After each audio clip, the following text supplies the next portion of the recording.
Never fear, Access is here. Episode 21 to be precise. Check out what we've got lined up this week.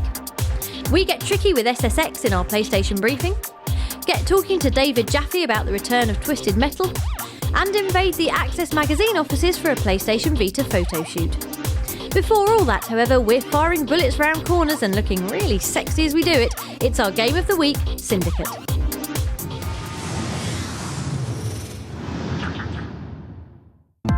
If you still get excited about shopping online and cheating at the pub quiz using your iPhone, you're going to love Syndicate, because here in the future, the internet lives inside your head in the form of an always-on brain chip that streams information wirelessly to your mind and can tell you if tramps are dead or not.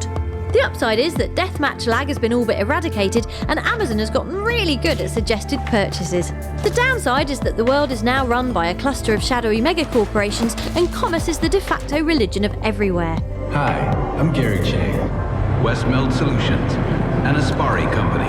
Or at least it would be a downside if you weren't a highly trained bioweapon belonging to the private army of one of these corporations, which comes with some pretty good perks. Like using your state-of-the-art brain chip to hack into the minds of your enemies, having a gun that shoots round corners, and engaging in high-end intercompany espionage. Because that's the basic story of Syndicate, using all your enhanced capabilities to protect the copyright interests of your paymasters, like a sort of $6 million man version of Soper. Except unlike Soper, you have a partner with a voice made of hammers, a real prodigy, alright, and the ability to slow time and highlight enemies using dart vision, which is the core of Syndicate's very solid and actually surprisingly conventional shooting. Putting a less conventional spin on this shooting are some tidy gun tricks. A secondary fire mode that punches through light cover, for instance, or the aforementioned shooting round corners, which can be used to solve puzzles as well as sending enemies to the big weekend team building exercise in the sky. The game's real hook, though, is that brain chip. As you upgrade its functions and strengths, it becomes an integrated part of your combat options, causing enemy weapons to backfire, or with a bit more adrenal charge and the right timing, sparking hostile suicides with messy collateral damage. If you keep your eyes open, there are plenty of other things to breach in the world too, some helping you solve puzzles, others giving you a one-off combat advantage. Because we're shallow, we're also going to point out that the game's art style is as beautiful as most things that shamelessly rip off Blade Runner, and that the chilled electro score is a big winner. Syndicate is out on the 24th of February, and if you're not interested, you need your head seeing too. Alright, we'll pre-order.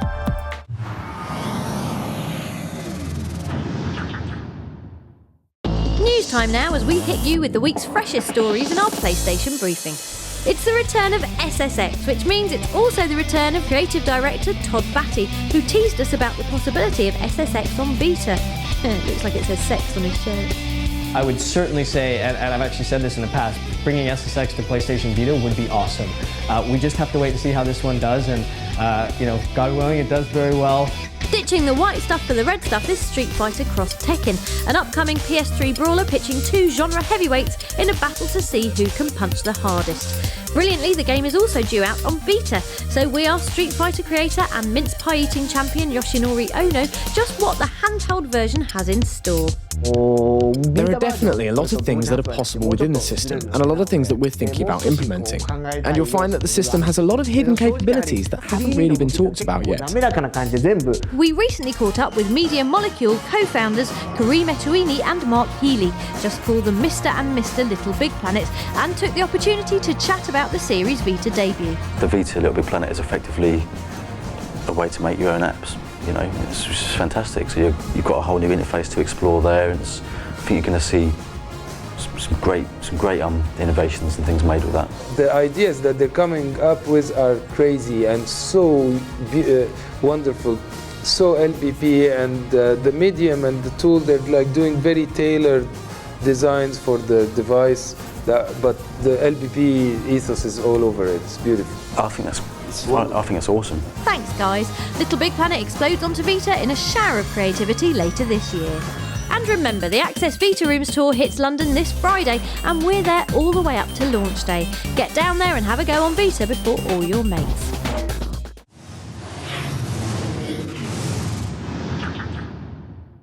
Retreating to PS3's online pastures now as we take a look at the week's best on the store. The PlayStation Network really is a land of opportunity, a sea of downloadables, DLC, and big American titties. That's right, Grand Theft Auto 4, the granddaddy of the open world genre, is now available to download in its pigeon-pasting entirety from the PlayStation Store, complete with The Lost and the Damned and the Ballad of Gay Tony expansion packs. That's over 100 hours worth of... Sorry, hang on. Hello? It's so good to hear your voice. Christ, Roman, I'm at work. Let's go bowling. No, I don't want to go bowling. But what I would like is to try the brand new Mass Effect 3 demo, available for download today.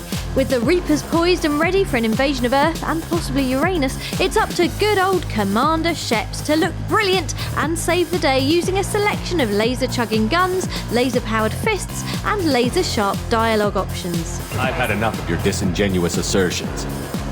Disclaimer, that was from Mass Effect 2. We just really like it. If you'd rather a spot of casual shooting, then why not check out the repackaged gore fest that is House of the Dead 3.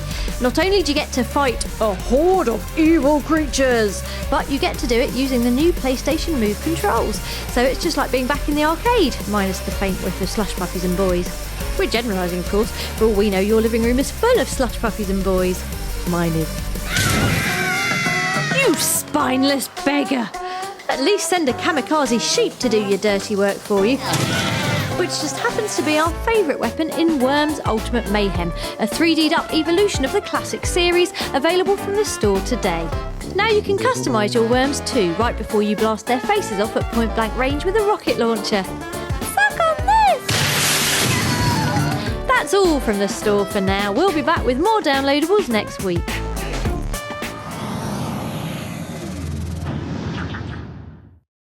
A special welcome to bonus to all fans of terrifying clowns who are on fire, as this week we chat to David Jaffe, the forthright mastermind behind upcoming car combat orgy Twisted Metal.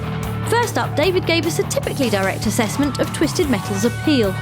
We know there's a very American meat and potatoes, red state, rock and roll, Fox News mentality. You know, I don't mean that. I mean, it plays very much, I think, to the central kind of, you know, a lot of Americana vibe.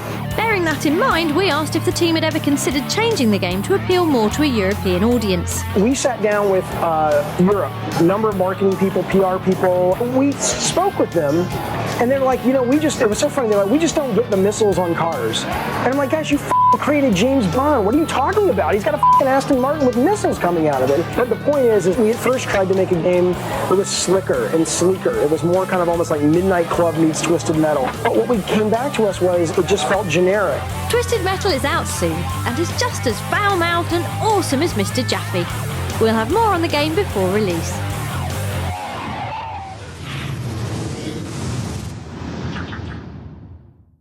As well as the incredible PlayStation Vita, also out this week is issue 2 of our very own Access magazine, featuring the sleek handheld on the cover. Join us as we take you behind the scenes of the magazine's cover shoot. My name is Carl Christopher Ansari, and I'm the project manager of Access magazine. This shoot is for the cover of issue 2 of Access magazine and also a 4-page spread in Access magazine. The idea for the shoot came from wanting something to do with action indicative of 2012, and we wanted to include PlayStation Vita. And then Steve hit upon the genius idea of coming to an athletics club. We're at the Newham and Essex Beagles Athletics Club. It's actually the only athletics club in the Olympic Borough. I didn't even know this before, but they're the biggest athletics club in the country. Like Mo Farah is a Beagle, Daley Thompson is a member of the club, so it's a proper serious athletics club, and this is some of like their kind of young stars. Access is all about a video games magazine that doesn't look like a video games magazine, so having a bunch of cool people enjoying playing with the Vita, there's so much energy and stuff going on that like if we just manage to capture a little bit of that, then we'll be all right. That is ugly. Hi, my name is Georgie and I'm a stylist. So I went to see the clothes on Friday with Steve, and I went through the boxes, matched up the different tracksuits and what colours work best together, separated girls and boys. And then meeting the guys today, I decided what's going to look best on the guys and what fits best and so on. The biggest challenge has been matching trainer size to feet because they don't seem to match up, but we've got by and yeah, we've made it work, so that's fine. Well, it's all about Vita, so it's all about kind of getting on the move, getting out there, getting out from your bedroom and going and doing stuff, and we're better to do that than with a bunch of athletes. Thanks to all at Access Magazine for inviting us along. You can find your free copy of issue 2 at student unions, Access events and selected game stores this Friday.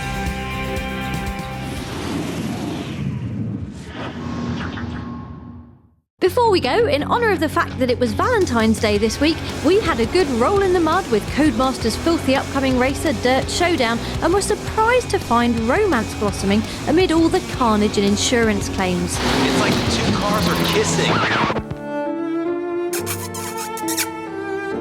If that's kissing, goodness knows what third base looks like, though it probably requires a helmet and a safety harness. We'll have more on Showdown soon. That's your lot for this week, but don't forget you can see loads more videos plus sign up for future Access events on our Facebook page at facebook.com/PlayStation Access.